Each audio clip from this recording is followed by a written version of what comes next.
and I was told that maybe I would never walk properly again. Hearing that, something in my mind clicked, and I said, "No, that's never going to happen. I'm going to do this. I'm going to walk again."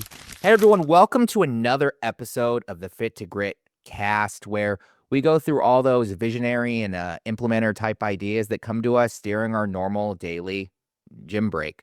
Today, I have a very special guest, Stuart. Stuart, why don't you tell everyone, just start off, tell everyone a little bit about who you are, your story, um, and where you're at today. Okay, I've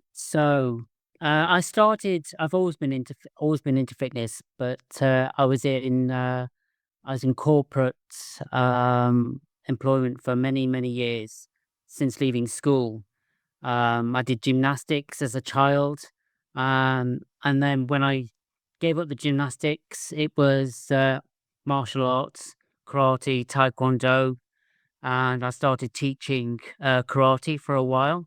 Then I decided that I no longer wanted to work in corporate. It was the inland revenue I worked for 12 years, and I'd had enough. I needed a change.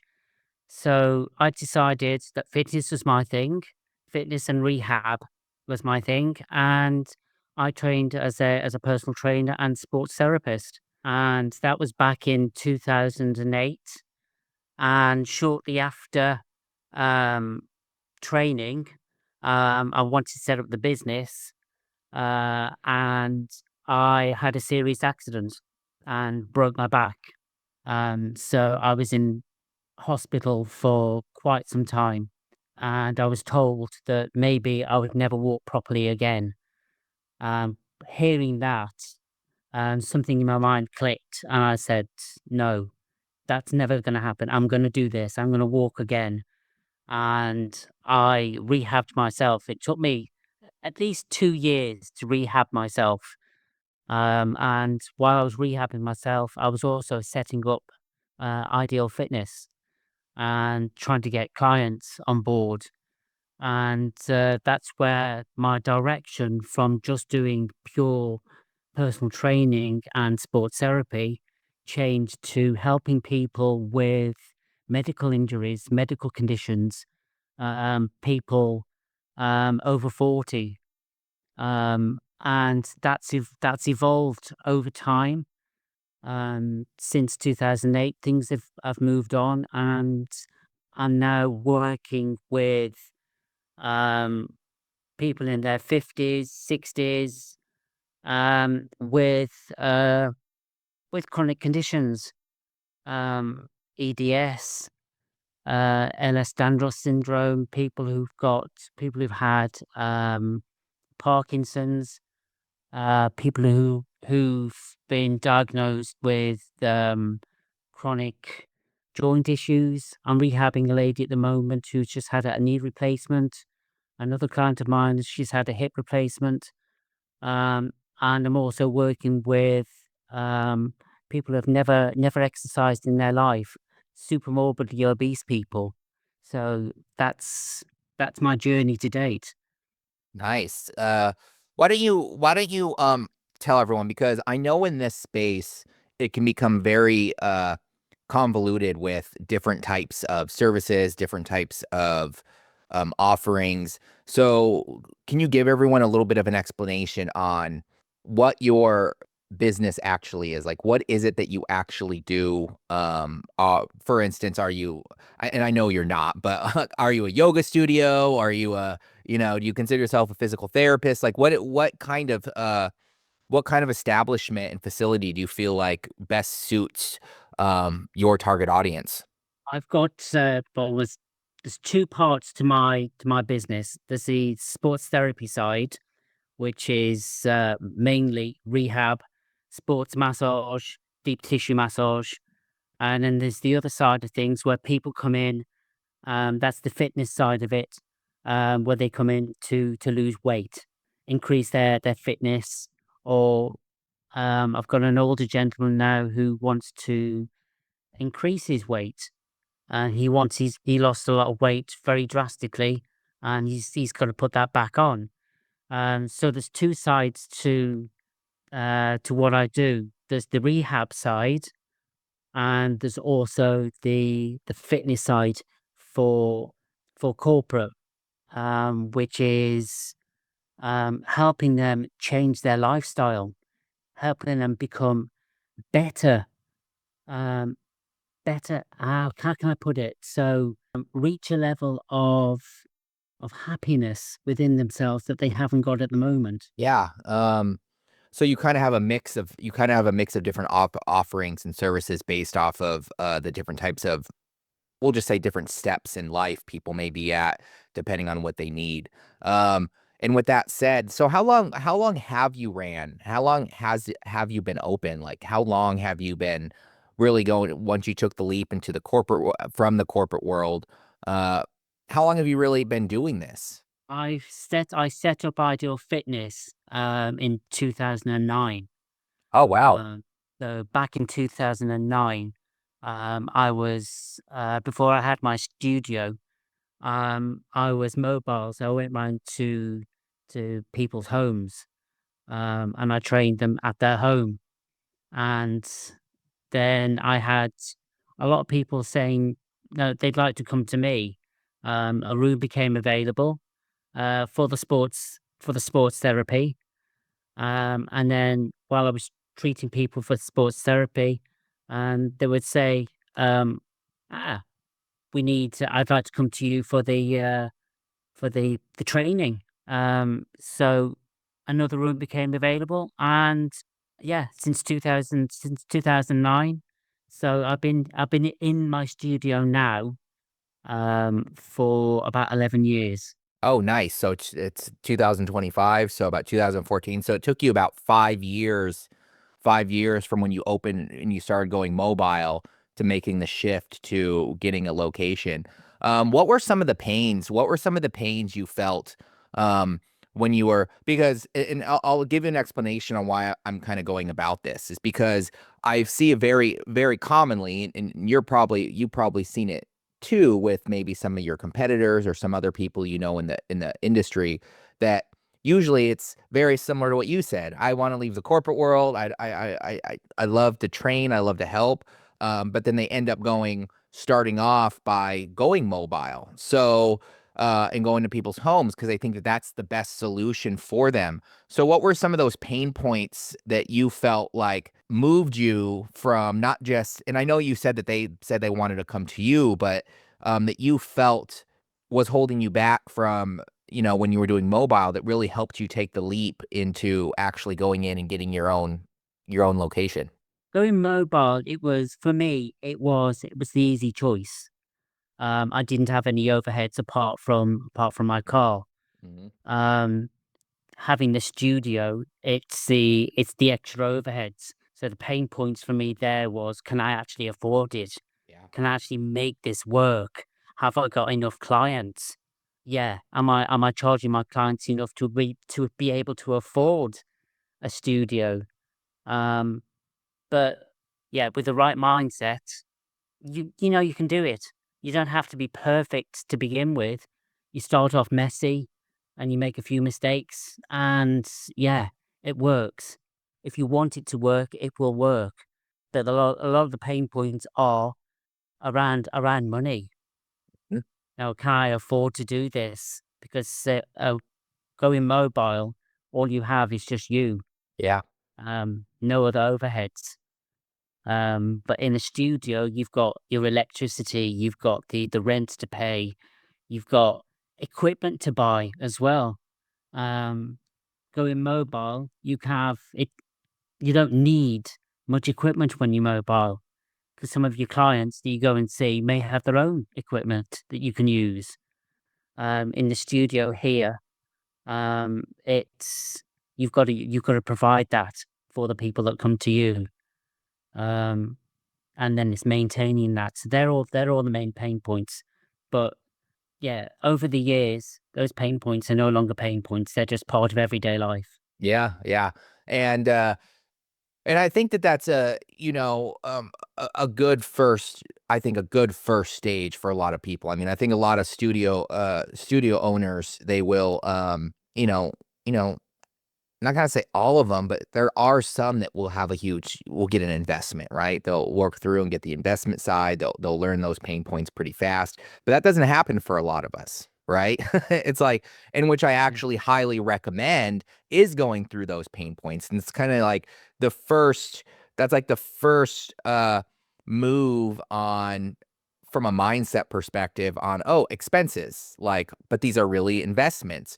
And so with that said, that the pain points are kind of gone now in their everyday life. What have you seen from when you took that leap? How have those pain points now turned into positives? And for instance, you are afraid to get clients, right? So how has just having a space versus going mobile, we'll just say, increased your revenue um per like getting clients or per keeping retention going.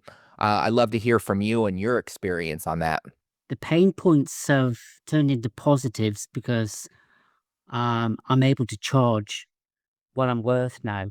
Yeah. Um, I'm able to charge more. I'm able to, over the years, I have stories that I can tell. I have my own story that I can tell in the very beginning, but now I've got clients here whose stories I can pass on. I can say, this is what I do. This is how I've helped. And my pricing, yeah, it's increased. In the beginning, I was charging very little. My pricing has now increased. I'm charging exactly what I'm worth now because I can prove that I can do it. I can prove that I'm worth that. Having the studio has really helped because it's taken away a lot of those initial pain points. Um, it's given me stability. People are actually coming to me. I'm finding me rather than me having to find them. My marketing has drastically changed. In the beginning, when I started, social media it wasn't there. Um, but social media now is a big part of my marketing. Um, and I can put out to um, people that may want to work with me in the future. Um, people have been follow or people who are following me, I can put out to them exactly how I can help them lose weight, change their life, rehab an injury, and they have somewhere to come to um, instead of uh, me going to them. And what some of my clients have told me is having a place to come to helps them with their helps them with their journey. They feel they're actually doing something. They're on a journey. They've got a place to come to. Whereas if I go to them in their home, it isn't giving them the incentive um, to feel like they're progressing. Hmm. They need to get out and go somewhere and work with me in the studio. That's what I've had from quite a few of my clients. They need to be getting out and coming to somewhere. Yeah, it's quite interesting because I've seen a huge trend of, especially with the online space and social media, a lot of people kind of do the opposite, kind of say, hey, like, hey, I've owned a gym. I don't want these responsibilities. I'm going to go back to doing everything remote and online and Mhm. visiting people. And it's funny because I heard this phrase the other day where someone said to me, the grass may be greener on the other side, but it still has its fair amount of fertilizer, so the whole concept of, it doesn't matter which industry you're in, you're going to have your pain points. And yeah, you may have had less overhead when you were doing everything remotely, but you had no way to target your marketing. It's like, oh, like, I don't have a location now, I don't have this and that, and so you end up having to market more because you have a Yes. broader area to market, right? Um, Yes. and so back to your point in marketing, I'd love to, dive into that a little bit more because I think that the psychological counterpart to, owning a studio, and something that I try to tell a lot of, our clients and or people that watch this cast, is the concept of, you know, and you kind of nailed it. People want to go somewhere. They want to feel Yes. motivated. Everyone assumes with what happened, 5 years ago, and we were all in it, and studios started to shut down, and you probably had your problems with that too. But I think that Yeah. everyone assumed that people wanted to stay at home and work out from home.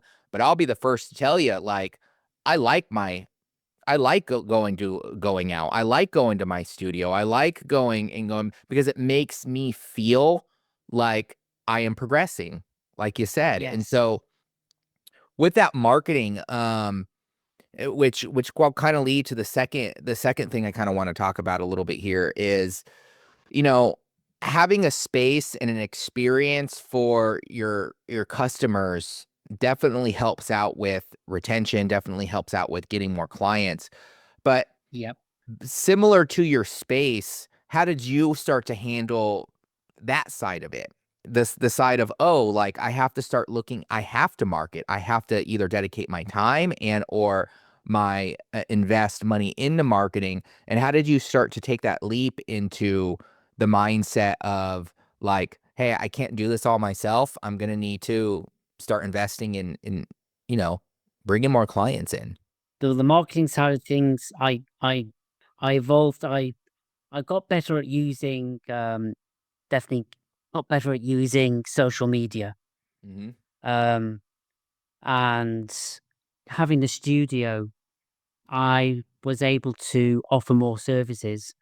Mhm. I was offered, instead of just the one-to-one, I was able to offer group classes, group Mhm. rehab classes, um, mental health um, help. So that was all part of my marketing.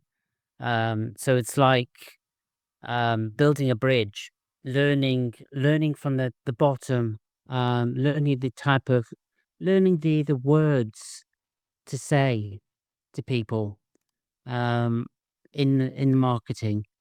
So the studio, when you're mobile and you're going to people's homes, um, the way you market that is so different to the way you market the way I market my studio, because I can combine with the programs I have, I can combine the sports therapy and the personal training.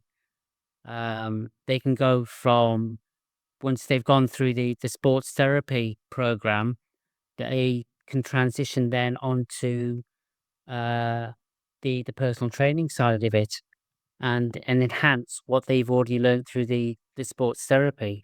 So the marketing of that is vastly different.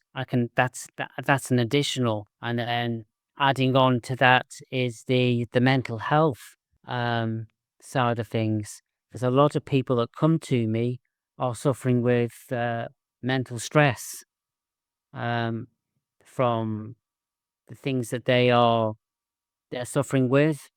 Um, they're older clients who've got problems with joints, problems with stress at work. They're successful managers, CEOs, and it's providing, with on the marketing, it's providing the tools that they can use to survive, survive day to day, and that goes out with my marketing. So it's not all about, um, it's an all in. It's a 12-week program. It's an hour, it's an hour, 2 hours, 3 times a week. It's starting out small. So with my marketing, it's encouraging them to get started. So bringing in things like 3 minutes a day is all you need with your workouts. Um, Starting with stress management is the very first thing I always start with every client of mine, is stress management. Um, how to how to cut down on the stress. Then it's nutrition, and then finally it's the exercise. They're the first things with every single client, whether it's through rehab, wanting to lose weight, wanting to gain weight, wanting to increase strength. The first thing I start with is always stress management, then nutrition, and then it's the exercise. So you have a Goes out in my marketing. yeah, so it's like you came up with your nice system, which kind of your kind of your operational type system of how you handle this stuff, and then you kind of said, "Hey, now we can market that." Do you offer any sort of like assessment up front when they come into the door to kind of help Always. make the sell? Yes, always. When anybody comes to me and is thinking about working with me, the very first thing I go through is why. You have to understand why they want to work with me, why they want to work with a fitness coach. What's their journey? I have to understand them. So the assessment, the very first thing is learning about them. What's got them to where they are now? It could we could be talking their childhood. It could be a trauma they've gone through that's brought them to where they are. But it always starts with why. Why have they got to where they are now? And then it turns into um, what. So, what do you want to achieve? So, from why um, to what do you want to achieve? And in what time frame do you think you're going to achieve that? And then it's breaking that down into what's your lifestyle like? Um, because a lot of people who come to me haven't got a lot of time. They can't afford to take out an hour, 2 hours of their day to dedicate to exercise. So it's going back to fitting things in work, stuff they can do at their desk.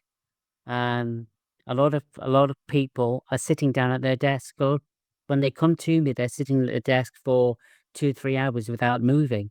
Their sleep pattern, they're taking work home, so their sleep pattern is erratic. So it's working on those stress busters first, and then we work on then it's nutrition, and then it's the exercise. So when I'm talking to them for the very first time, I'm getting to understand them. I'm getting to understand where they come from, where they are now, with their diet, with their stress, with their workload. I'm getting to understand them, and then we sit down and we work out their goals. And I use a system called the Walk of Wants. So we start with their ultimate goal, whether that's in 12 weeks' time or 24 weeks' time. We start with their ultimate goal and we break that down into weekly goals. Um, so their goal could be uh, week one, I want to lose I want to lose £2 week one. And it's not just about losing those £2. It's understanding how they're going to do it, why they want to do it. It's always why they want to do it. Why do you want to lose £2 in the first week? Is that achievable? Is that sustainable for you? What are you going to do to ensure that goal is met? And that's broken down into weekly. And then for some, it's broken down into daily. Some people are very complex, so it's broken down into daily chunks, um, and they have things they have to do. It's about learning a new routine, breaking habits that they've had for 40, 50 years. It's breaking those habits. It's understanding why or how they got those habits in the first place, and how they are going to get rid of them, not get rid of them, but change those old habits for new, better habits and be able to sustain those. And it's small steps. For everybody, it's small steps. Some people it needs to be broken down into hourly. Some people it's daily, some people it's weekly, but it's always broken down, and they have to learn that it's something they have to work on consistently. Consistence is the key to making those habits sustainable and for the rest of their life to getting the results they want. Yeah, and it sounds like you had to develop this system because if you didn't, then you'd probably be all over the place because everyone is different. Every single person is different. Exactly. And Yeah. I feel like the same goes for most studios. Something that you made me really think about when you were talking about how you basically had to come up with a client like operate. It's basically like a client operation system around your services, right?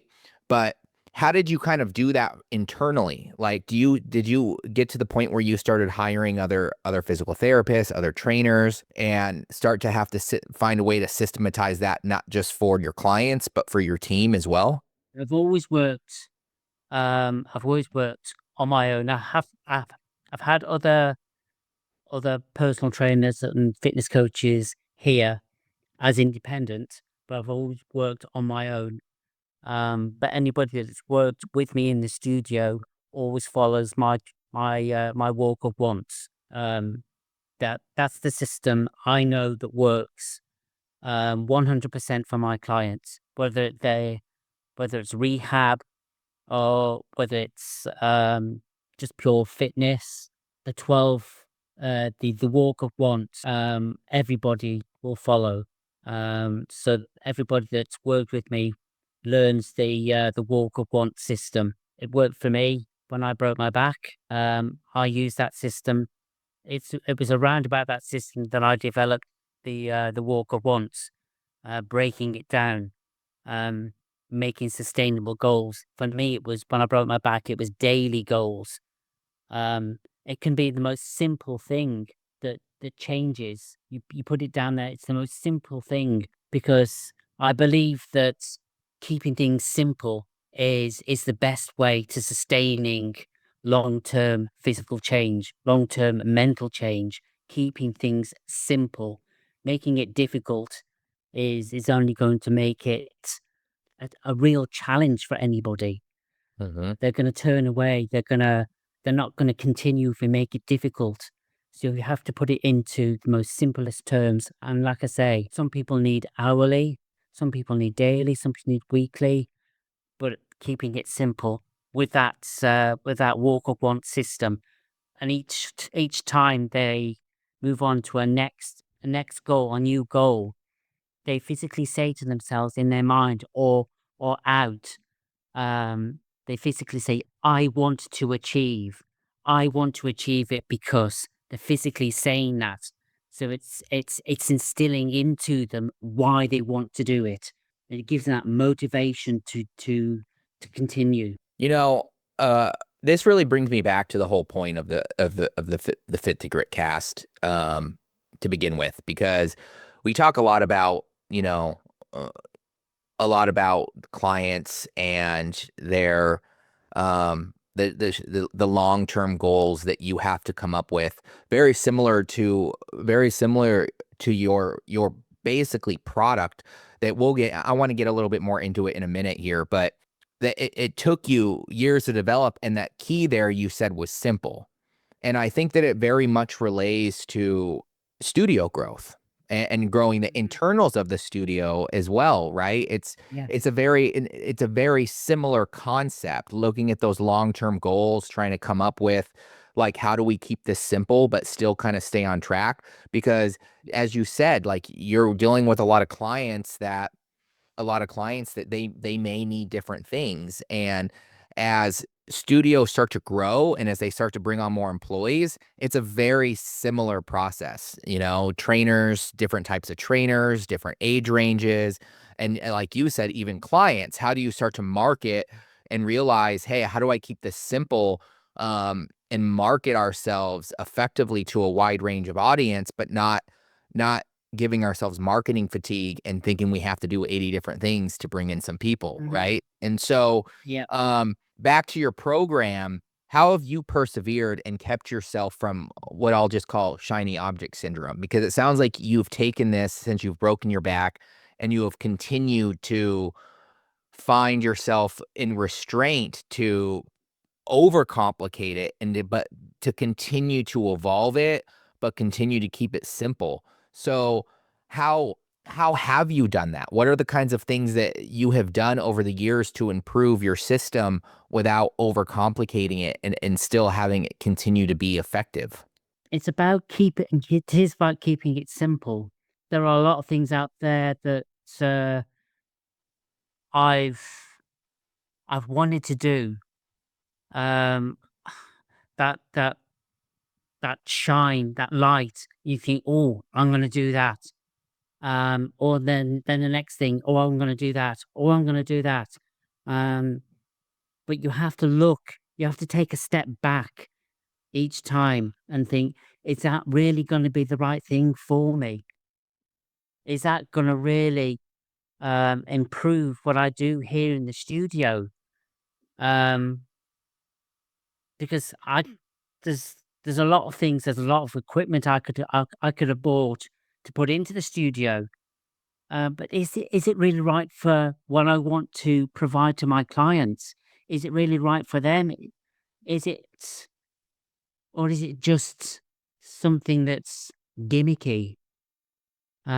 So for me, it's taking that step back and looking, hang on a minute, is that going to enhance what I do? And it's the same with, when I'm working with clients. They come in and they say, I want to lose 5 stone. When do you want to lose it? By 2 months' time. It's never going to happen. It's like building a bridge. You've got to lay the foundation, then you've got to build the columns, and then you can build the road that goes above those columns. You can't build that road before you've got the rest underneath. It's taking that step back and saying, hang on a minute, do I really need that? Is it time to put the next brick into the bridge? Maybe not. Setting yourself that goal of, yeah, I want to do that. Um, Today isn't the right time, but it might be in 2 months' time. So you look at in 2 months' time, okay, there's my goal. I'm going to be able to do that in 2 months' time. And you work towards that. What I love about what you said there is that you basically alliterated the whole point of vision, right? Like you came out, you've built this studio, you had a vision in place and said, "Hey, this is where I kind of want to take it." Are you 100% where you want to be at? You could be, you could not be, because usually visions you have a 5, a 10, even kind of like a 50-year goal, right? If you really want. Maybe your 50-year goal is to retire, right? But at the end of it, it comes down to, like, you had to make conscious decisions based around, is this gonna lead to the well-being? And it could be, like you said, buying equipment, not buying equipment. Um, Yep. I tend to use an example that I give to a lot of prospects that come in the door, because usually a lot of studios dis- dismiss the importance of vision, and really developing it and understanding it. It sounds like you really sat down, but I think you gave a good correlation to um, how vision can kind of make or break the direction of what you're doing. Like if you said, "Hey, I'm going to bring in all these bench press machines, like, oh, all these Mhm. fancy bench press machines." And I'm just using an example because I can see a bench over there, but you probably use it for something different. Is that, like, hey, heavy free weights, we're not a free weights kind of powerlifting type facility, because in reality that could hurt people. And so Yep. that the vision that you came up with kind of puts you into this realm of, hey, if I do this, this could attract the wrong audience. And Yes. or Go ahead. It's about understanding the client you want to work with. Mhm. It's about understanding their abilities, what they want to achieve. So having all these for my studio, having a lot of bench press machines, etc., is not what my clients want. They don't want that. It's simple because a lot of my clients haven't trained for years. Um, some of them have never trained at all. They're complete beginners. They're in their 50s, 60s, some of them in the 70s, and they haven't trained for years or never trained. So putting them on a big scary machine, it's just going to turn them away. So that that for them is for my studio is not the right thing. It's about showing them in my studio what they can also do outside of my studio.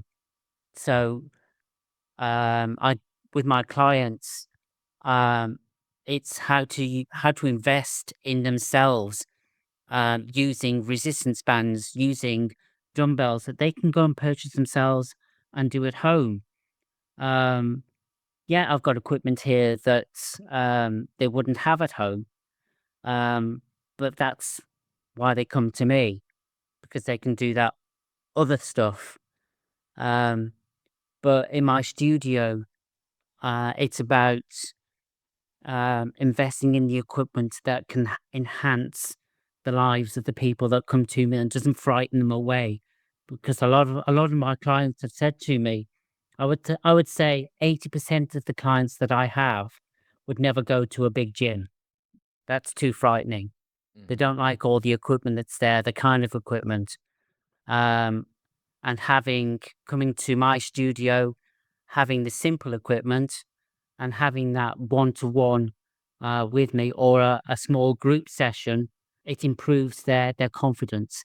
It improves. They can go away and use some of my coaching in their own personal life. They don't have to. They don't think they have to go to a big fancy gym all the time to get fit or to rehabilitate themselves. Yeah. Big fancy equipment. Yeah, and I love that. I love that conception. It's funny because I think back to what we were saying earlier on in the cast. We talked a lot about the whole premise of in today's day and age, people want to go places to feel like they're moving, right? Like they're making progress. And Yes. the example that I was gonna give is it's like if you were a yoga studio, you know, why would you have, like we said, bench press machines in there? Because that's not the audience that you're gonna have. And so you're kind of Exactly. wasting money. One, you're wasting money, but two, Yeah. you could start attracting an audience that may not match with the price point, or it may not match with the visuals and the experience of what you're trying to provide. And so I'm a very big component of, like you said earlier, like people want to go and have progress, but you know, for instance, if I went into a studio and it was leaking all over the place, let's use your example, for instance.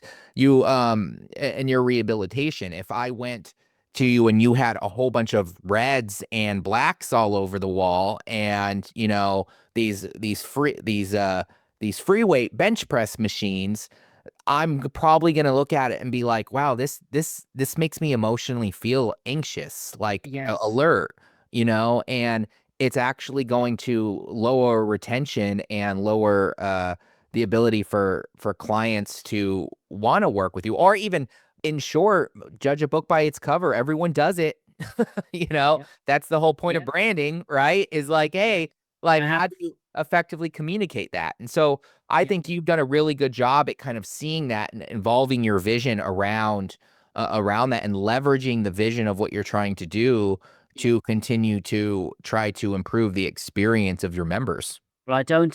One thing I purposely don't have in my studio is mirrors. I Oh, purposely don't have any mirrors. A lot of the women that come in and some of the men as well. Um, they've said to me, "I'm glad you don't have mirrors." They don't like looking at themselves. That's that's the mindset of a lot of clients that come to me. They don't want to look at themselves. They don't want to see themselves working out. They don't like the shape they're in. So if I had mirrors here and they saw them, they said they'd have walked out straight away. That's it. Not doing it anymore. Not having mirrors encourages them to come back. yeah, yeah. That's really interesting, and I love that's a good example of you understanding your audience. You understanding your audience and a very simple, I mean, I'm not going to say how much money you could have lost, but how much retention and I mean, I don't know where your retention is at with your group classes and your memberships, but I would believe that if you did put mirrors in and you weren't really thinking about the experience that you were providing, that you probably wouldn't have as many members, right? And you'd probably like, I have no idea why I'm losing members. And it would be something Exactly. as small as mirrors. And the reason I like this example is because again, like we're talking a lot about long-term goals and not short-term gratification, not just for clients and like what you do, but in the fact of knowing that that was that was a very simple strategic move that you made that did not necessarily it impacted so much without necessarily having to be like, "Oh, we're gonna create, we're gonna go out there and we're gonna create all this fancy stuff with mirrors on the wall, and we're gonna like make sure that we have these rooms that are doing this and we're doing that." And you didn't feel like you had to over impress, and you didn't feel like you had to do all these tactical type situations and spend all this money. You just said, "Huh." And why that's so important in this industry and just as a whole as an evolving business owner is because what you just said, the impact on that simple change was a strategic move that you made. And it's moving away from the thought of, oh, I have to do more, more, more.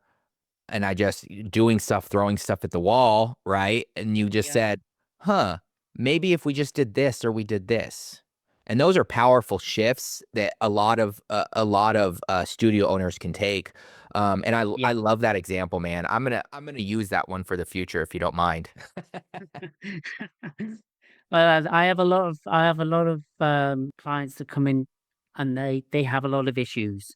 A lot Mhm, of yeah, a lot of issues, self-belief issues. Um, I like to take before and after pictures or progressive pictures of my clients. mhm, A lot of my clients won't allow that. mhm, So we have to find other ways of, well, how are we going to show your progress then? How we going to how do we know that you are progressing? Because we all know that a picture says 1,000 words. So instead of using progressive pictures, we use the measuring tape. mhm, Has the measuring tape gone down by half an inch this week? Has it gone down by, or is it going up? Um, some of my clients won't step. I won't use the weigh scales for a lot of my clients. I won't use weigh scales because that is depressing for them mhm, when they see they're in the mindset of stepping on the scales is the only way to see progress. And if they don't see those scales, that number on the scales going down, that's that can put them back weeks. But if they see the number on the tape measure going down, perfect. mhm, Um, they're yeah, that motivates them forwards. So it's knowing for me, it's knowing what your client want and how to tailor each program to that client. mhm, How to how to tailor their progress in a way that speaks to them. Like I say, for years, it's all been about weight, weight, weight, stepping on the scales. That's how you showed progress. But it's not. The scales only show mass. You can step on the scales and you could have put on 2 or 3 pounds, but you measure around their waist and they've lost 2 inches from their waist. So for a lot of my clients, scales are not used. It's all about the measuring tape. It's all about how they're feeling, are they feeling happier? Are they feeling less stressed? It's all about them telling me how they're doing in their daily life. It's all about um, how they're progressing with their nutrition. If they're on medication, if they're coming to me for medical issues. Say they've got asthma. Can we improve their peak flow? That's another thing. Can we improve their breathing? So we measure their breathing, and that's taken periodically. Um, and when they see that's gone from a score of 200, which is a very low score, to a score now which is 400, fantastic. And they can see that they're doing more. They can go for longer walks. That's how that's how we're measuring their progression. And then the weight loss that they want to achieve is as a side effect of all that. Some people have got high blood pressure. They continue with extreme hypertension. How do we bring that down? So it's measuring their every couple of weeks, measuring their blood pressure, and putting in the exercises that they can do at home to increase their performance, to bring down their blood pressure, so they can eventually come off medication. People with diabetes, the first thing is getting them to understand how they can self-manage their diabetes. They may be new to diabetes, they've been told that they've got diabetes or they're pre-diabetic. A lot of people that come into me don't understand nutrition properly. It's another progression is how they understand their nutrition properly. What are they putting into their nutrition, their daily nutrition? How are they changing their daily nutrition from what they thought they were doing right, but getting no changes, to doing it um, right for them, um, and seeing the changes? And that's that. That's how I'm um, putting in that's how I'm measuring progression with people. It's not one stepping on the scales and that's the same for everybody. That's how I measure progression. That's not how it's done. It's different for everybody. Everybody is bespoke. The the progression has to speak to the person who wants that result. If it doesn't speak to them, then they're not motivated to move forwards. Yeah, I think the big takeaway here is understanding that you have kind of mastered the kind of the ability, and it took you probably years to do so and to build this simplicity, but taking something as complex as each individual person's needs and wants, and found and built a program and a system around a simple system around all their needs, about all their touch points of that they need. And I think that that's a great takeaway that a lot of people can take away from this cast, is just that perspective of like, hey, yeah, you could go out there and you can, buy a program or a system from somebody else. Um, you can have someone really quickly, write up a vision statement, create you some random values or whatever. But at the end of the day, all those things are living, breathing, evolutionary type things that you have to keep living and learning and leading by example, doing yourself, so that you can get to Yes. that point where you can simplify it, right? Where you can get Yes. to the point where you're continuing to evolve it and work with it. It's not just a one and done thing, right? No, Uh, it has to be education. For yeah. each of my clients, it's education. It's turning around 40, 50, 60 years of what they were used to what they used to do, what they are used to doing, what they were taught as a child. It's changing that. It's changing their subconscious. That each of my clients learns that change takes time. Mhm. It's not going to happen overnight. And I have husband and wife teams that work with me. They work together. One of my clients the other day said to me, "Me and my wife we're working out together. We run a business together. We're eating the same things.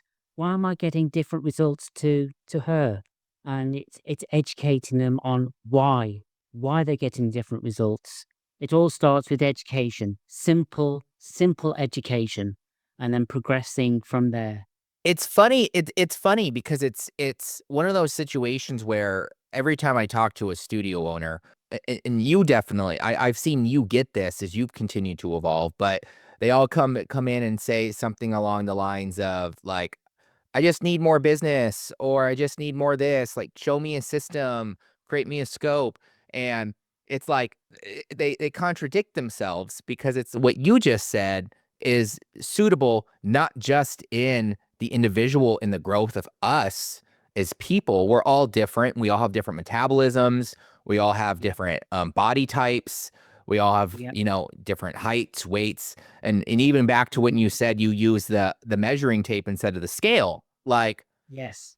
people don't understand that, like, hey, just because you're losing fat doesn't mean you're not gaining muscle. And so you think you're only losing 1 pound, but in reality, you could have lost 6 and gained uh, a Yep. pound of muscle, right? So people don't see that stuff. And in the business world, no matter what kind of studio you are, even if you looked at all of your competitors, you looked at all of the people that you compete against in your area, they're ran, they're operated, they market, everything they do is not going to be 100% identical to the studio next door to them, and that goes even down to the emotions and the breathing of how it evolved. Yes.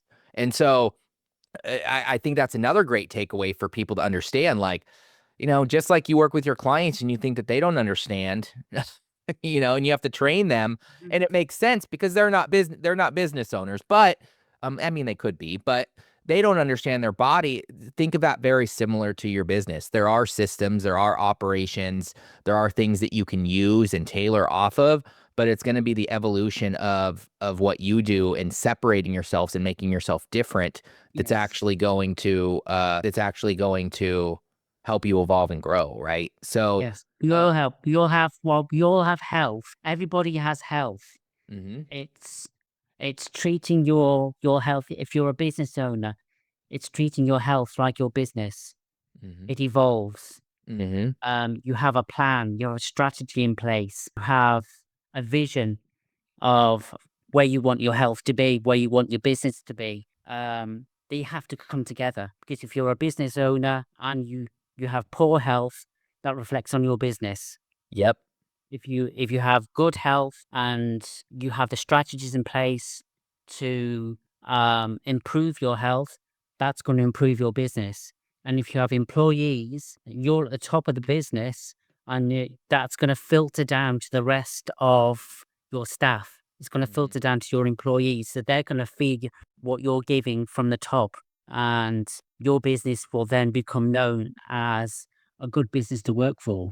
It's kind of what I call branding 102. It's understanding. It's the concept of everyone's like, hey, I just need this fancy logo or this color scheme, and they just go out and buy something from some Joe Schmo down the street for a few bucks, not realizing that, hey, like, the visual component of the communication that you're representing to the world is gonna resonate and trickle down from you personally. So the business is going to evolve that way too. And that is branding 101, right? Understanding that leadership and branding are very, very relatable concepts that, Exactly. and I like to use this great example. There was a study that came out a few years ago. And anyone want to look it up, they can look it up. But it was this study, and I don't know if maybe you've heard of this study. It was this study where they were kind of looking at the growth. I'm not a geologist by any means, but it it correlates pretty well here. Where they took a room and they started to two rooms and they started to grow crystals in them. They put them in the same environments, and started to grow these crystals. And in one of the rooms, compared to the other one of them, they would go in and they would yell even down to yelling at the crystals, like having people go in there and fight, like making sure the environment was very chaotic and, maybe unorganized type chaos type scenarios. Where the other room, they had a very therapeutic. They made sure everything ran on sync. They made sure that, the people that were going in there were doing more positive affirmations. And they found over the years, as these sets of crystals started to grow, that the one room where it was very chaotic started to grow red. that they started to grow more red light crystals, and they were very unorganized and jagged and cornered. Where the other room, they were blue, and they're very symmetrical and organized. And I like using that example because it really showcases the benefit of growth and evolution, not just for an individual, but for simplicity and Yes. organization. And I think that you nailed it on the head with what you talked about with, like, hey, I came out with a system. I grew to the rate that I wanted to grow, in the ways I wanted to do, and tried to take this mythology of my vision and stay organized with it and set goals around that. I think really showcases your ability to be a blue crystal, right? And so, we could go on all day. I love talking to you about all this stuff. We've kind of hit an hour here. So why don't we finish off and just why don't you just tell everyone a little bit more about yourself, your website, and some places they can find you personally. All over Facebook, Ideal Fitness, my website's www.onedealfitness.co.uk. You find me on LinkedIn, Facebook, Instagram. I'm based in Telford, in Shropshire, and United Kingdom. I'm here for sports therapy, injuries, everyday injuries, work injuries, stress injuries. I'm here for weight loss. I'm here for weight gain. I'm here for stress management. I've been through a lot myself over the years, mental health issues, not just breaking my back, but I also have epilepsy.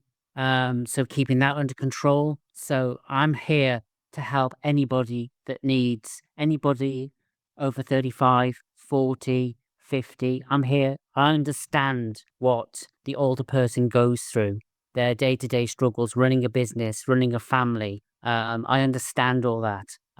So that's where I've evolved my business, helping those people who want to evolve themselves, who want to take not just their lives, because their lives impact others. I want to help those people evolve themselves and get to where they are happiest with the rest of their life. Well, that's wonderful. Thanks, Stuart. I really appreciate you being on.